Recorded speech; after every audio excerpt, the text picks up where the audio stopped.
میں یہ بات کرتے ہوئے جھجک رہا ہوں، ہو سکتا ہے ڈونلڈ ٹرمپ عمران خان کا گارنٹر بن جائے۔ جھوٹی خبریں اگر خود حکومت چلائے تو مجھے یہ بتائیں اس سے کتنی قید یا جرمانہ۔ فیک نیوز حکومت کی طرف سے بھی بہت آتی ہے۔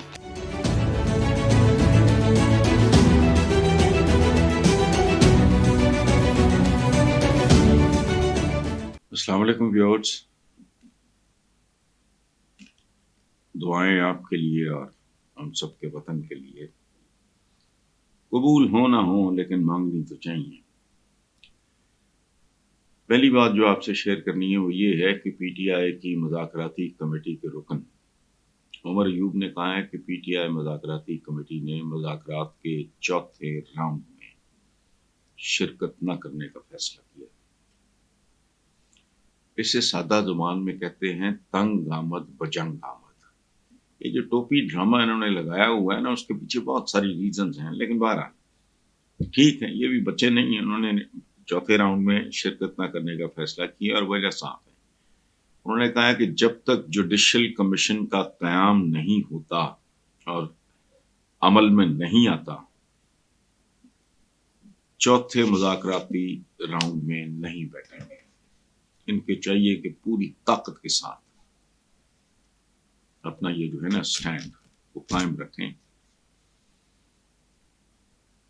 ان کا کہنا ہے کہ بانی پی ٹی آئی کی واضح ہدایات ہیں کہ حکومت جو جوڈیشل کمیشن نہیں بناتی تو مذاکرات کا کوئی فائدہ نہیں، لہذا ہم حکومت کے ساتھ چوتھے مذاکراتی راؤنڈ میں نہیں بیٹھیں گے۔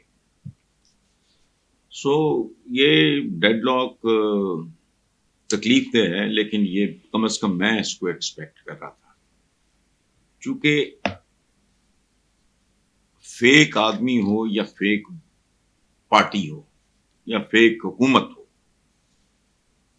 وہ اس طرح کے بہانے، حربے، ٹیکٹکس استعمال کرتے ہیں، چونکہ ان کا ایمان اقتدار سے شروع ہو کے اقتدار پہ ختم ہوتا ہے۔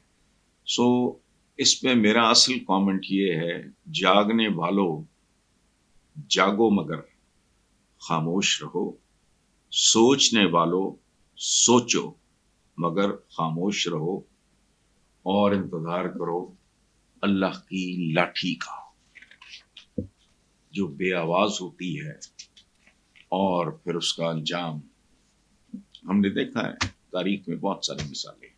آگے چلتے ہیں۔ آئی ایم ایف نے شارٹ فال پورا کرنے کے لیے منی بجٹ کا مطالبہ کر دیا،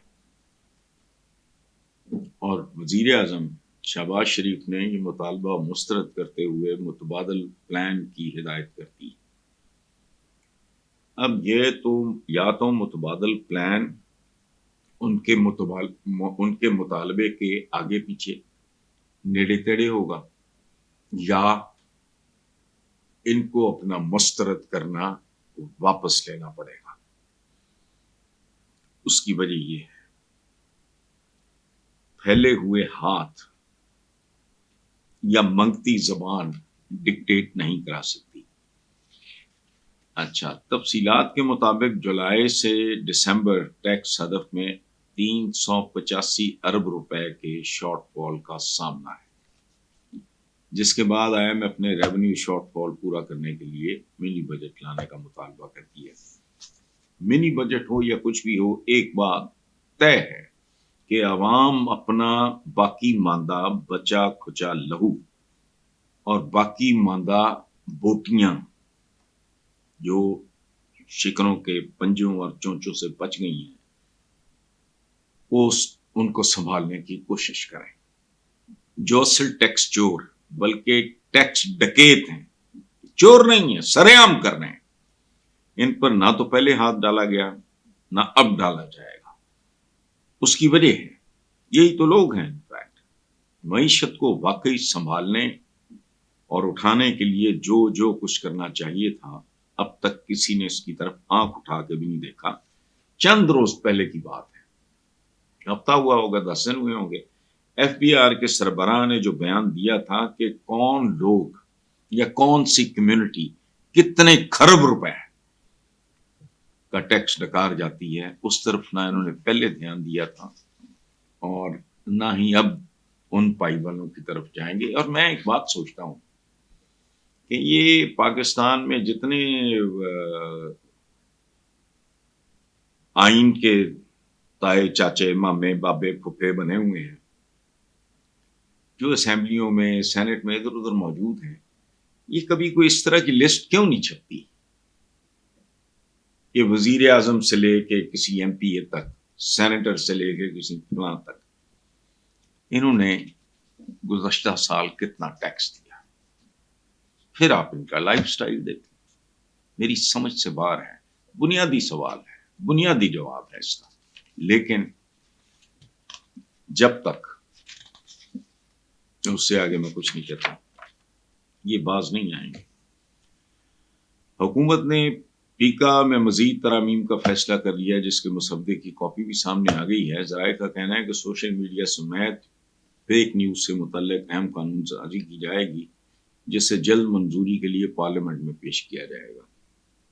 مجوزہ ترامیم میں بتایا گیا ہے کہ جھوٹی خبر پھیلانے پر 3 سال قید، 20 لاکھ روپے جرمانہ ہوگا۔ ایکٹ کے تحت سوشل میڈیا پروٹیکشن ٹریبونل قائم کیا جائے گا۔ سبحان اللہ! وفاقی حکومت 3 سال کے لیے ٹریبونل ممبران تعینات کرے گی۔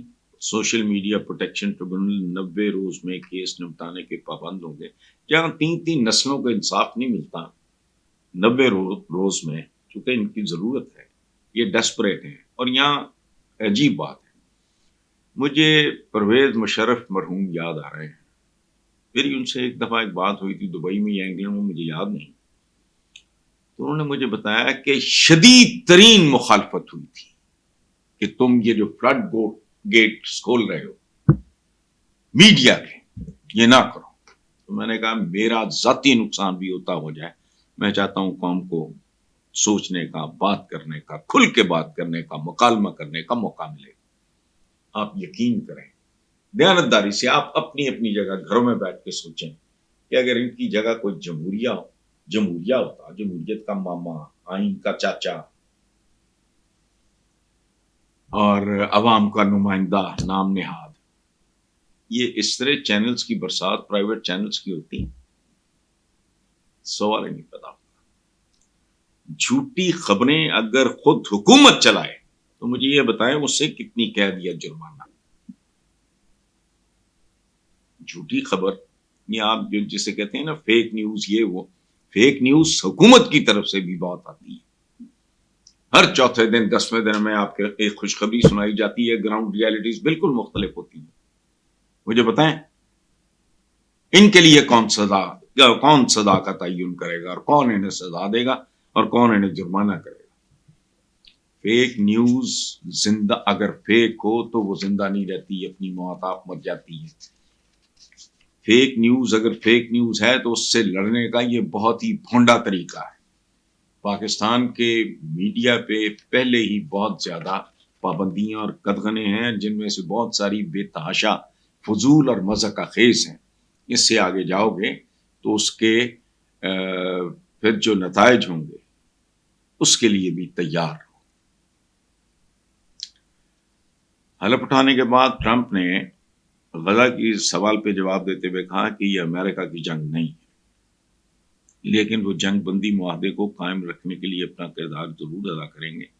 ٹرمپ نے آگے ایک بڑی خوبصورت بات کی ہے کہ اسرائیل کے مقابلے میں غزہ بہت کمزور ہے۔ اچھا، اب میں یہ بات کرتے ہوئے جھجک رہا ہوں، ایک محاورہ ہے عربی کا، اس کا اردو ترجمہ یہ ہے کہ کمزور کا غصہ ندامت اور شرمندگی پہ ختم ہوتا ہے۔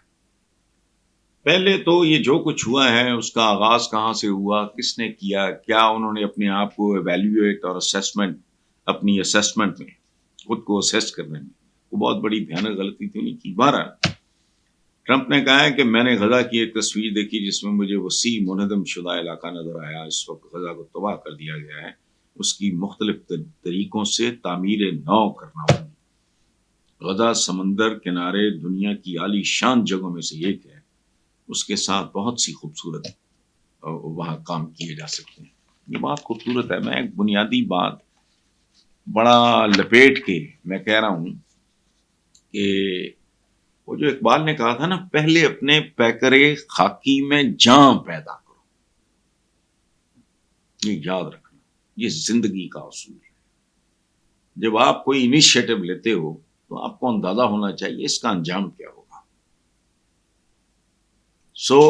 یہ میرا ذاتی خیال ہے کہ پہلے اپنے پیکرے خاکی میں جاں پیدا کر لیں، اور تاکہ اس طرح کی صورتحال، اتنی دردناک صورتحال جو ہے، اس سے آپ کو گزرنا نہ پڑے. اچھا، دوسری طرف ایک اور بات کہ مشاہد حسین نے کہا ہے کہ ہو سکتا ہے ڈونلڈ ٹرمپ عمران خان کا گارنٹور بن جائے. وہ عمران خان کی رہائی کی بات کرے گا. عمران خان کی لابی پاکستانی سرکاری سسٹم سے کہیں زیادہ مضبوط ہے.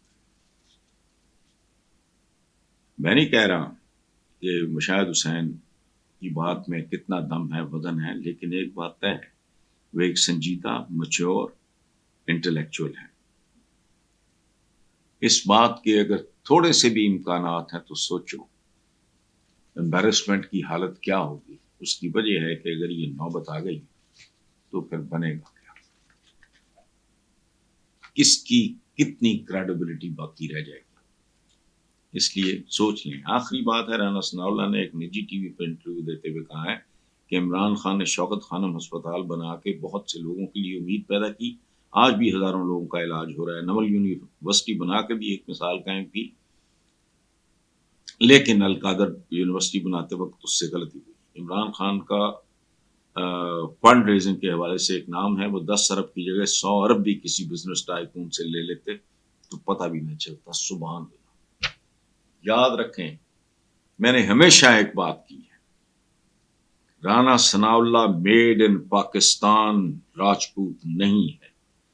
وہ ایک جینون راجپوت ہے. اور کمال کی بات ہے، عمران کی حکومت میں غلط الزام پہ سزا بھگتنے کے باوجود وہ آدمی کیا کہہ رہا ہے، اس پہ غور کریں. Thank you very much.